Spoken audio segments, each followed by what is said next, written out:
Gérard-François Dumont, bonjour. Bonjour, mon général. Bienvenue dans cette bibliothèque patrimoniale de l'école militaire. Alors, vous êtes géographe, économiste, démographe, recteur, professeur à l'université de Paris 4 Sorbonne. Alors, vous êtes l'auteur de nombreux ouvrages et contributions, président de l'association Population et Avenir et directeur de la publication de la revue Population et Avenir. Et puis, votre dernier opus, Géographie des populations, concept dynamique prospective, est paru chez Armand Collin en 2018. Alors, Gérard-François Dumont, je vous remercie d'avoir bien voulu accepter cet entretien.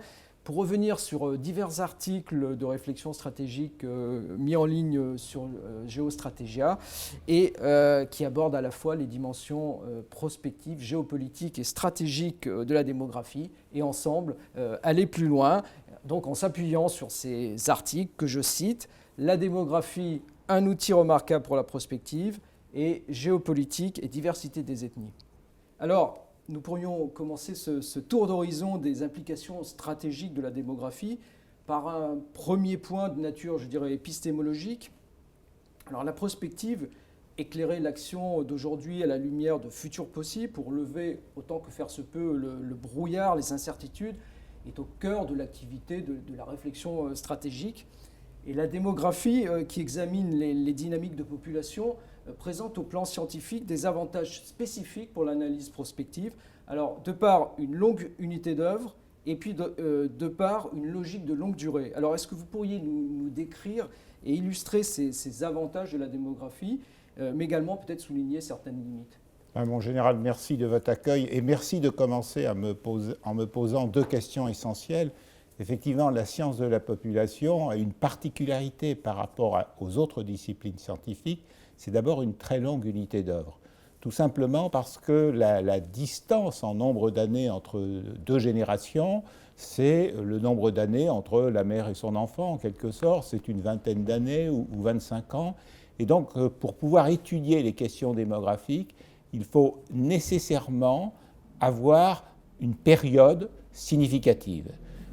Tout simplement parce que si je considère la population active qui arrive au travail aujourd'hui, elle correspond à des enfants qui sont nés il y a 20 ou 25 ans.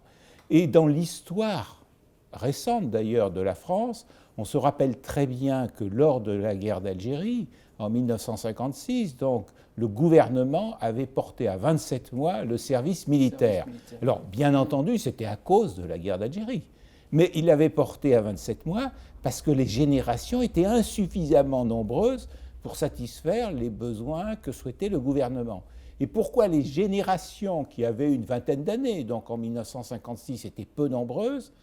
Parce qu'elles étaient nées 20 ans plus tôt, donc en 1936, et qu'en 1936, il y avait aussi un nombre de naissances extrêmement peu élevé, d'une part parce que la fécondité était faible, mais aussi parce que le nombre de femmes en âge de procréer était très faible, puisque parmi les femmes qui procréaient en 1936, un certain nombre d'entre elles étaient nées pendant la guerre 14-18, donc à une période où le chiffre de naissance s'était effondré.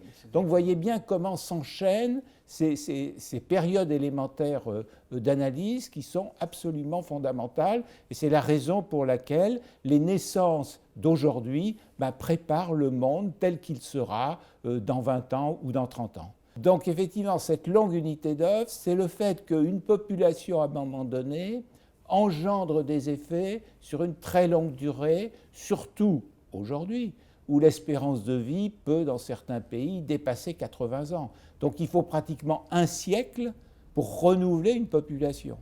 Autrement dit, et toute chose égale par ailleurs, les nouveau-nés d'aujourd'hui n'entreront dans la population active que dans 20-25 ans, arriveront à la retraite dans 65-70 ans, et donc on sait déjà quel est leur nombre. Et donc ça, c'est l'avantage de la démographie, c'est que si on se projette dans 30 ans, eh bien, il y a toute une partie de la population qu'on peut assez bien évaluer. Bien sûr, il faut lui appliquer des taux de mortalité hypothétiques, et l'incertitude, elle ne joue uniquement sur ce que sera la fécondité future dans ces 30 prochaines années.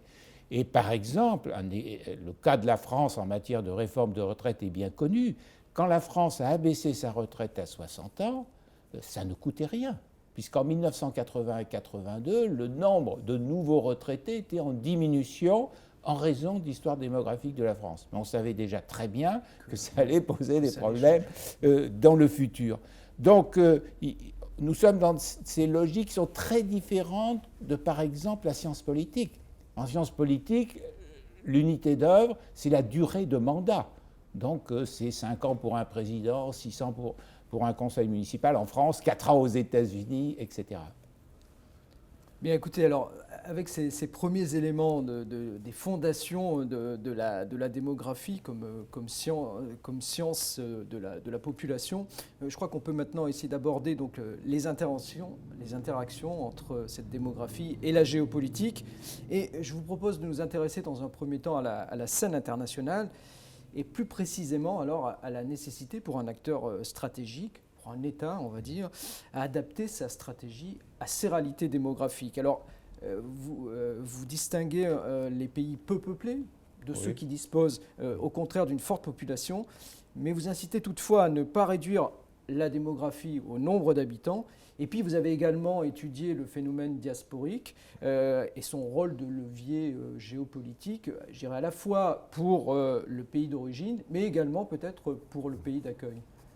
Dans les questions que vous posez, mon général, elles sont assez différentes par leur profondeur historique. C'est-à-dire la première question, qui est l'effet en fait du nombre d'habitants, l'effet stratégique du nombre d'habitants pour un pays et sur les décisions qu'il est amené à prendre, c'est une question qui traverse toute l'histoire de l'humanité. Oui. En revanche, la question de la diaspora, elle est vraiment nouvelle. On a un phénomène de diasporisation, j'essaierai de vous le résumer tout à l'heure, qui est vraiment nouveau par rapport à l'histoire de l'humanité. Alors sur le premier point, il est clair qu'à chaque fois, la réflexion stratégique doit tenir compte de son poids démographique pour un État et du poids démographique des autres États. Alors j'ai distingué, pour simplifier, pour bien comprendre, le cas des États peuplés et le cas des États moins peuplés. Prenons un exemple historique qui éclaire ce que nous venons de dire, l'Égypte. La caractéristique de l'Égypte, c'est que c'est l'État le plus peuplé de la Ligue arabe. Non seulement il est le plus peuplé de la Ligue arabe, mais il est beaucoup plus peuplé que ceux qui arrivent en deuxième rang démographique dans la Ligue arabe, donc le Soudan et l'Algérie. Or, regardez bien l'histoire de l'Égypte et de la Ligue arabe au cours de ces dernières décennies. Vous vous rappelez qu'à la fin des années 1970, l'Égypte avait décidé de se rapprocher d'Israël. Ce rapprochement avait fortement déplu à la Ligue arabe, surtout qu'il s'était même traduit par un traité de paix qui a été signé entre l'Égypte et Israël. La Ligue arabe s'est donc réunie et a pris 2 décisions. Première décision, nous excluons l'Égypte de la Ligue arabe. Deuxième décision, nous transférons le siège de la Ligue arabe qui était au Caire à Tunis. Est-ce que cette position de la Ligue arabe était tenable longtemps ? La réponse est forcément non.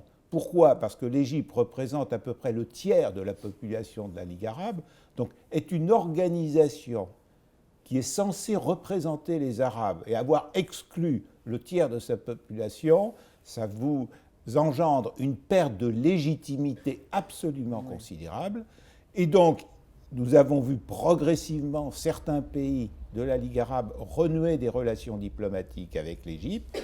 Et puis, finalement, une vingtaine d'années après, eh bien, la Ligue arabe a décidé de réintégrer l'Égypte et aussi, bien entendu, de remettre le siège de la Ligue arabe au Caire. Donc cet exemple est clair, et là c'est un exemple, je dirais, pacifique. Mais prenons un autre exemple que les historiens connaissent bien, et notamment les historiens militaires, qui est la question de la guerre de Corée. Il est clair que la coalition dirigée par les États-Unis était en train de gagner la guerre de Corée, jusqu'au moment où, compte tenu de son poids démographique, la Chine a pu envoyer en Corée des volontaires, mais volontaires entre guillemets, mais par centaines de milliers. Et donc on a assisté à une suite de la guerre de Corée qui était terrible, parce que d'un côté vous aviez des armées bien équipées, bien entraînées, donc les États-Unis et tous ses alliés, et puis de l'autre côté, vous avez de la chair à canon, des Chinois mal entraînés, etc. Donc cette guerre n'était plus tenable, si vous voulez.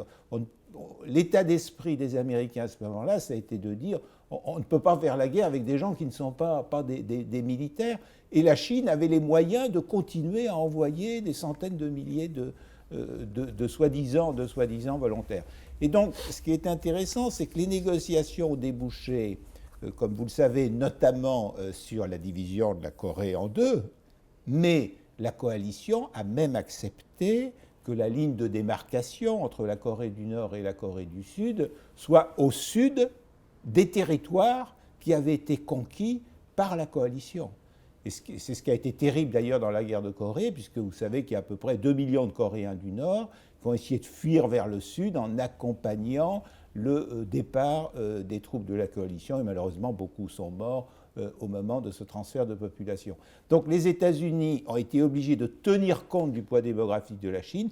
Il l'a fait de la même façon, pas que les États-Unis, tous les pays ont été obligés de le faire, en 1971, lorsqu'ils ont non seulement accepté l'entrée de la Chine à l'ONU, le siège permanent au Conseil de sécurité pour Pékin, mais ils ont accepté aussi que la Chine entre sans aucune condition.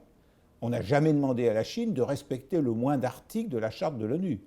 Et en plus, on a accepté d'exclure un pays qui s'appelle Taïwan, qui est devenu donc un État de non-droit. Et ça, c'est bien entendu à cause du poids de la Chine. Alors, effectivement, dans le poids démographique, il y a bien sûr le nombre d'habitants, et il compte, et on voit très bien d'ailleurs la stratégie des petits pays. Prenons un exemple que la France connaît bien, Monaco. Chacun se rappelle peut-être qu'en 1962, le général de Gaulle, pas très content de la façon dont Monaco était géré, a mis en place un blocus de Monaco.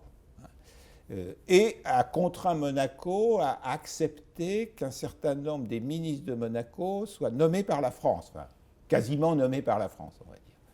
Bon. Quelle a été la réponse de Monaco ? Dans un premier temps, Monaco a accepté parce qu'il y avait évidemment un rapport de force qui lui était fondamentalement défavorable. Mais Monaco et le prince a très vite compris qu'il fallait que, puisque de toute façon il était petit, qu'il a resté petit, qu'il obtienne une reconnaissance internationale.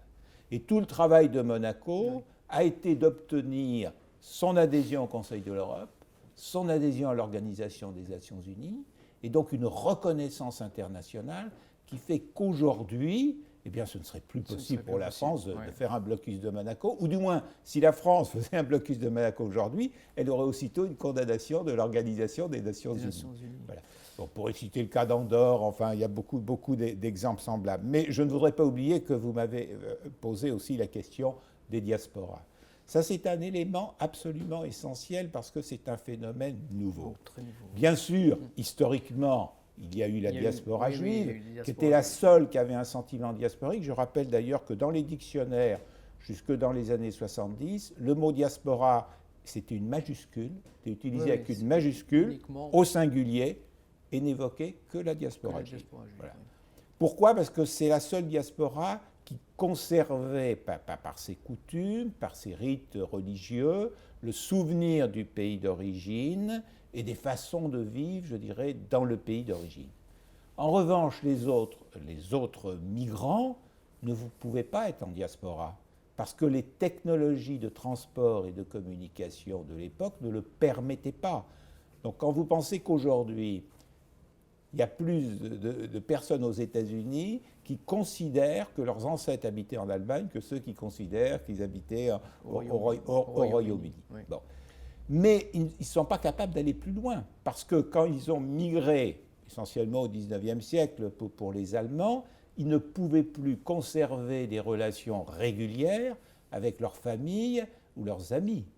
Aujourd'hui, le phénomène de la migration est totalement différent. C'est-à-dire que l'immigrant qui veut quotidiennement avoir des relations avec sa famille restée au pays, avec ses amis restés au pays, qui souhaite pouvoir les voir périodiquement, il suffit d'un transport aérien à prendre, etc., ça ne pose plus de problème.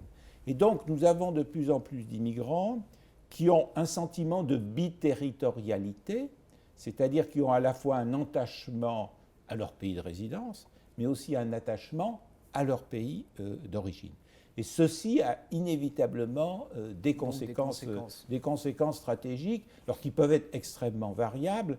Je vais citer qu'un exemple pour ne pas être trop long, qui a fait la décision de l'élection de George Bush en 2000 à la présidence de la République. Eh bien, quand vous regardez les résultats, d'ailleurs, la presse l'a bien relaté à l'époque, George Bush a gagné parce qu'il a gagné la Floride. La Floride a fait la décision de l'élection, et d'ailleurs, il y a eu un recomptage des voix de Floride pour être sûr que George Bush avait bien gagné.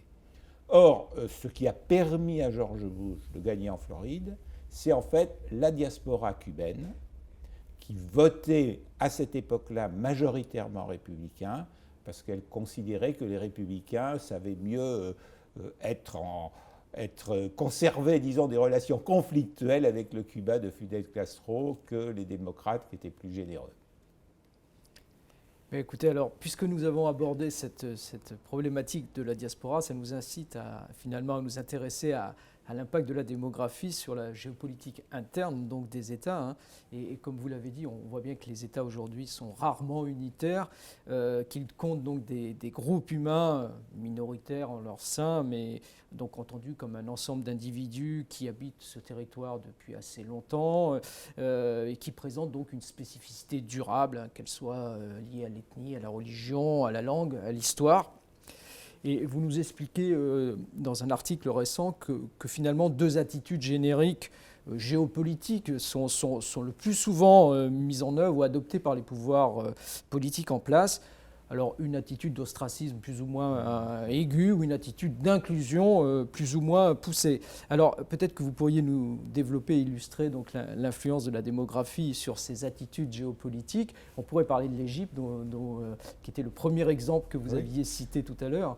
Oui, écoutez, nous pouvons effectivement tout à fait revenir à la question de l'Égypte, puisque la modification fondamentale de la population de l'Égypte, c'est 1956, c'est-à-dire au moment où Nasser oblige en fait les populations ni coptes ni arabes à quitter l'Égypte, c'est-à-dire des Grecs qui étaient en Égypte, je rappelle quand même, depuis la création d'Alexandrie, donc en 333 avant Jésus-Christ, des Juifs dont nombre d'entre eux étaient depuis 20 siècles, presque 20 siècles en Égypte, c'est-à-dire depuis l'an 70 après Jésus-Christ. Donc en fait des populations qui vivaient en Égypte depuis plus longtemps que les Arabes vivent en Égypte, puisque les Arabes ne sont arrivés qu'au 7e siècle. Et donc effectivement, ceci a changé clairement la nature de l'Égypte, qui est devenue une société duale. Et dès que vous avez une société duale, il y a toujours en fait un risque conflictuel entre les deux parties, c'est-à-dire en fait entre les Arabes et les Coptes pour être précis. Et nous voyons bien que l'ostracisme vis-à-vis des Coptes fait qu'ils ne parviennent toujours pas à avoir les mêmes droits que les populations arabes et qu'ils sont juridiquement et politiquement bien sûr défavorisés, même s'il y a des hauts et des bas selon les décisions politiques. Donc cet ostracisme, il peut se traduire, dans le cas que je viens de donner, par une exclusion des populations. Ça peut bien sûr conduire à des conflits civils. Voyez le cas du Sri Lanka entre les Tamouls et les Singalais. Ça peut malheureusement conduire à des génocides. Génocide arménien, bien entendu, que tout le monde a en mémoire, ou génocide au Rwanda. Donc nous sommes toujours dans des problèmes de rapport de force. Dès que vous avez des groupes qui s'opposent, il y a un exemple qui est assez mal connu, qui est, je trouve, très illustratif, qui est celui de l'Irlande du Nord. Donc nous sommes de mémoire en 1921, l'Irlande devient indépendante, et donc le Nord-Est, dit qu'on appelle l'Irlande du Nord, reste dans le Royaume-Uni. Quel est le rapport de force démographique dans cette partie de l'île irlandaise? Eh bien, en fait, les catholiques sont très minoritaires et les protestants sont très majoritaires. Et en 1921, on pense que les protestants vont devenir de plus en plus majoritaires, pour deux raisons. D'abord, la fécondité des catholiques à l'époque est inférieure à celle des protestants. Et deuxièmement, on se dit, les quelques catholiques qui restent en Irlande du Nord, ultra minoritaires, ils vont partir. Dans l'Irlande indépendante. Or, l'évolution a été totalement différente. C'est-à-dire qu'au fil des décennies, les catholiques d'Irlande du Nord ont une fécondité qui a monté, qui est devenue supérieure à celle des protestants. Volontaire, peut-être. Volontaire. Oui. Et en fait, ça a changé le rapport de force politique, parce que quand les catholiques étaient ultra-minoritaires, leur taux d'abstention aux élections était extrêmement élevé. Ils disaient, ce n'est pas la peine d'aller voter, de toute façon, on va être dirigé par des protestants. À partir du moment où leur poids démographique est devenu significatif, leur taux d'abstention a diminué et ils sont allés voter. Et donc le rapport de force est modifié. D'ailleurs, on voit combien c'est l'un des problèmes posés aujourd'hui par le Brexit et qui est donc la suite d'un problème de rapport de force géopolitique. Bon, bien sûr, nous pourrions citer l'Irak, nous pourrions même citer la France avec un certain nombre de résultats électoraux différents. Nous pourrions citer l'Allemagne, où à une époque, Mme Merkel aussi a été obligée d'accepter une grande coalition parce que les Allemands d'origine turque votent très majoritairement pour le SPD et donc votent en proportion extrêmement faible pour la CDU. Or, le nombre d'Allemands d'origine turque qui votent a nettement augmenté au cours des dernières décennies. Bon, même si un certain nombre aujourd'hui maintenant votent vert, mais c'est toujours une petite minorité qui vote CDU. Alors je ne sais pas si l'exemple de l'Irlande du Nord peut être emblématique d'un point de vue alors plus global à l'échelle de la planète. En tout cas, on sait que sur la planète, la population mondiale a triplé depuis la fin de la Seconde Guerre mondiale, et puis donc de façon très contrastée entre les régions du monde. Certains analystes considèrent qu'un tel bouleversement, qu'une telle révolution, alors combinée en plus à la révolution technologique, elle va bousculer, ou elle bouscule déjà la gouvernance mondiale, la gouvernance politique, économique, juridique qui date du sortir de la Deuxième Guerre mondiale, qu'elle va évidemment aviver les tensions sur les ressources, voire sur les territoires, et puis qu'elle évidemment peut engendrer une recomposition géopolitique. Alors, que peut nous dire le démographe de ces transformations en cours de la démographie mondiale et donc de leurs impacts sur les grands équilibres stratégiques ? Alors, effectivement, la démographie mondiale se transforme d'une telle façon que nous sommes dans un monde de plus en plus fragmenté d'un point de vue démographique. Et donc, il n'est pas étonnant que nous ayons aussi un monde de plus en plus fragmenté d'un point de vue stratégique. Et donc, qu'il soit en réalité, je dirais, plus pluripolaire que multipolaire. Que multipolaire, oui. Alors, cette fragmentation, on peut simplement la résumer par une distinction qui ne permet pas de la comprendre dans son intégralité, mais qui permet de l'approcher. Nous avons des pays dont la population baisse. Une vingtaine de pays dans le monde connaissent ce que j'ai appelé un hiver démographique à la suite d'une très faible fécondité, et leur population baisse. C'est le cas du Japon, c'est le cas d'un certain nombre de pays d'Europe de l'Est, etc. Nous avons des pays dont la population continue d'augmenter, mais uniquement par effet d'inertie. Ce qui est le cas de la Chine, mais compte tenu de sa politique coercitive qui a limité considérablement les naissances et de la logique de longue durée dont nous avons parlé tout à l'heure, très probablement la Chine va voir sa population diminuer à partir des années 2030. Et puis nous avons des pays qui n'ont pas encore terminé leur transition démographique et qui connaissent encore des taux de croissance importants. Essentiellement, ce sont des pays d'Afrique subsaharienne. Mais même si vous voulez, à l'intérieur de l'Europe, on pourrait penser, et ce ne serait pas une erreur, que l'Europe est en hiver démographique. C'est-à-dire, nulle part en Europe, nous avons une fécondité qui assure ce qu'on appelle le simple remplacement des générations. C'est-à-dire le fait que 100 femmes de la génération actuelle soient remplacées 30 ans plus tard par 100 femmes de la génération suivante. Mais à l'intérieur de l'Europe, les écarts de fécondité sont tels qu'ils engendrent des différences qui peuvent être extrêmement significatives. Et d'ailleurs, l'une des questions posées par l'éventuelle entrée de la Turquie dans l'Union européenne, c'est que la Turquie deviendrait le pays le plus peuplé de l'Union européenne, et donc serait amené, bien sûr, à avoir le poids le plus important au Parlement européen. Et vous voyez que la Turquie pourrait être présente au Parlement européen à travers ses propres parlementaires, mais à travers aussi des parlementaires d'autres pays d'Europe, mais faisant partie de la diaspora turque. Voilà. Donc on voit bien comment, en fait, des questions stratégiques majeures se posent à travers ces variétés d'évolution démographique, avec un monde de plus en plus fragmenté et avec des moyens stratégiques qui, pour certains pays, risquent d'être de plus en plus difficiles. Parce que quand vous avez une population, une fécondité faible, puis une population qui diminue, cela veut dire aussi qu'à terme, si cela n'a pas déjà commencé, votre population active va diminuer. Si votre population active diminue, votre création de richesse risque d'être moindre. Oui. Et donc la ponction sur la création de richesse pour financer des moyens stratégiques risque évidemment d'être insuffisante par rapport à un certain nombre d'objectifs. Alors peut-être pour terminer, je vous propose de réduire la focale en nous intéressant à l'interaction entre l'avenir démographique de l'Afrique et celui de la France, voire de l'Europe.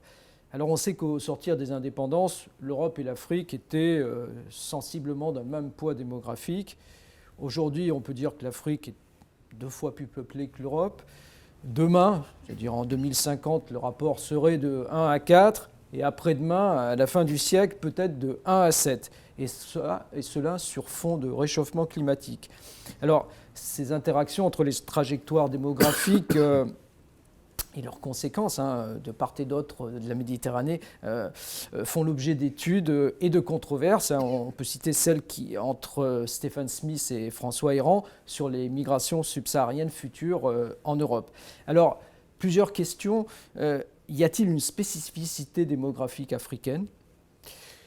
Quelles conséquences peut-on raisonnablement en inférer donc, pour la relation Europe-Afrique, quand on sait que l'arrivée d'1 million de réfugiés, alors qu'ils venaient pas d'Afrique principalement, on pourrait dire 1 petit million, a ébranlé l'Europe en 2015 et les répliques politiques ne sont pas encore terminées. Et si l'on peut resserrer alors, l'analyse encore sur la France, dont la relation avec l'Afrique, on le sait, elle est marquée par une longue histoire, et puis également le partage d'une même langue, en tout cas pour une part importante du continent africain. Alors effectivement, la spécificité de l'Afrique, c'est que c'est un pays qui a connu le début de sa transition démographique, un continent, beaucoup plus tard que les autres continents. Donc c'est ça sa spécificité. Donc c'est un calendrier dans son histoire démographique qui est différent de celle des autres continents. Et donc ça se traduit au cours du XXIe siècle par une dynamique démographique significative. Quelles conséquences cela peut avoir en termes migratoires? Il faut toujours rappeler que la migration est toujours la composante de 2 éléments, des effets de répulsion, donc des personnes qui habitent un pays et puis qui ne sont pas heureuses dans son pays, où ils subissent des conditions qui les poussent à penser qu'il vaudrait mieux qu'elles partent, et des phénomènes d'attraction, c'est-à-dire des pays qui ont des éléments d'attractivité qui font que les migrants s'y rendent. Alors sur le premier point, sur les phénomènes de repoussement, il est important de noter que c'est extrêmement variable selon les pays d'Afrique. Il y a des pays, pour une raison bien simple, c'est qu'en général, dans le monde, les populations, quand elles le peuvent, elles préfèrent dans leur très très grande majorité vivre et travailler au pays. Oui. Je rappelle que les immigrants dans le monde, c'est même pas 4% de la population du monde. Donc plus de 96% de la population vit aujourd'hui dans le pays où elle est née. Oui. Bon. Mais bien entendu, soit vous avez des raisons géopolitiques lourdes parce que le pays est extrêmement liberticide, cas de l'Érythrée en ce moment, soit vous avez un pouvoir qui gouverne mal le pays, ce qui conduit à la pauvreté, ce qui va être le cas d'autres pays africains. Et donc il en résulte qu'un certain nombre d'Africains se demandent si l'herbe ne va pas être plus verte ailleurs. Alors ces Africains en question, leur premier réflexe d'ailleurs souvent, c'est d'essayer de trouver un pays relativement proche, c'est-à-dire voir s'il n'y a pas des opportunités dans un pays relativement proche. Donc il y a eu par exemple, la Libye a été un grand pays d'immigration tant qu'elle était stable, parce qu'elle disposait des moyens liés aux hydrocarbures. La Côte d'Ivoire un peu moins aujourd'hui, mais a été quand même très largement un foyer d'immigration absolument considérable pour toute l'Afrique occidentale et même une partie de l'Afrique centrale. Un pays très attractif, c'est le Gabon, parce que le Gabon a un potentiel économique absolument fabuleux, oui. avec une très faible population. Très faible population. Et donc, en fait, je dirais toute l'Afrique se retrouve au Gabon. On a des Africains de toute origine au Gabon. Et puis, bien sûr, l'Afrique du Sud, et on le voit très bien dans cette considérable migration que l'on a pu connaître entre le Zimbabwe et l'Afrique du Sud, ce n'est pas parce que le Zimbabwe n'a pas un potentiel inférieur à l'Afrique du Sud. Bien au contraire, le Zimbabwe a un potentiel absolument considérable dans tous les domaines. Mais malheureusement, on sait le régime liberticide. Donc en fait, vous voyez que la qualité de la gouvernance, elle est absolument essentielle. Alors l'erreur qui est souvent commise et qu'il convient de redresser, c'est lorsqu'on parle de migrants économiques, en présentant des personnes qui sont venues dans un pays parce qu'elles espèrent gagner plus d'argent que dans leur pays de départ. Oui, ce sont des migrants économiques, mais le plus souvent, ce sont aussi des migrants politiques. Parce que si leur pays avait été bien gouverné, ils seraient restés dans leur pays. Oui. Donc le premier problème de la migration, il est beaucoup plus politique. Donc il faut rappeler que l'Afrique était un continent très peu dense, qu'il reste encore d'ailleurs relativement peu dense, que sa croissance démographique est un atout pour son développement, parce que justement cette amélioration de la densité rentabilise un certain nombre d'activités. Il faut préciser aussi que si l'Afrique est bien gouvernée, elle pourrait connaître un développement économique extrêmement rapide, parce que l'Afrique n'a pas à passer par tous les stades de développement que nous avons connus et peut se diriger directement vers l'économie numérique. Et d'ailleurs, on a bien vu qu'un certain nombre de fonctions liées au numérique ont été inventées en Afrique ces dernières années. Donc le pire n'est pas sûr, mais bien sûr le pire est aussi possible, oui. Et il s'explique aussi par des effets d'attraction. C'est-à-dire que les pays européens, compte tenu de leur hiver démographique, manquent de main-d'œuvre et donc sont prêts à accepter des populations susceptibles de suppléer à leurs besoins. Et puis, dans les pays européens, il y a aussi des nationaux qui ont une certaine rétention vis-à-vis de certains travaux.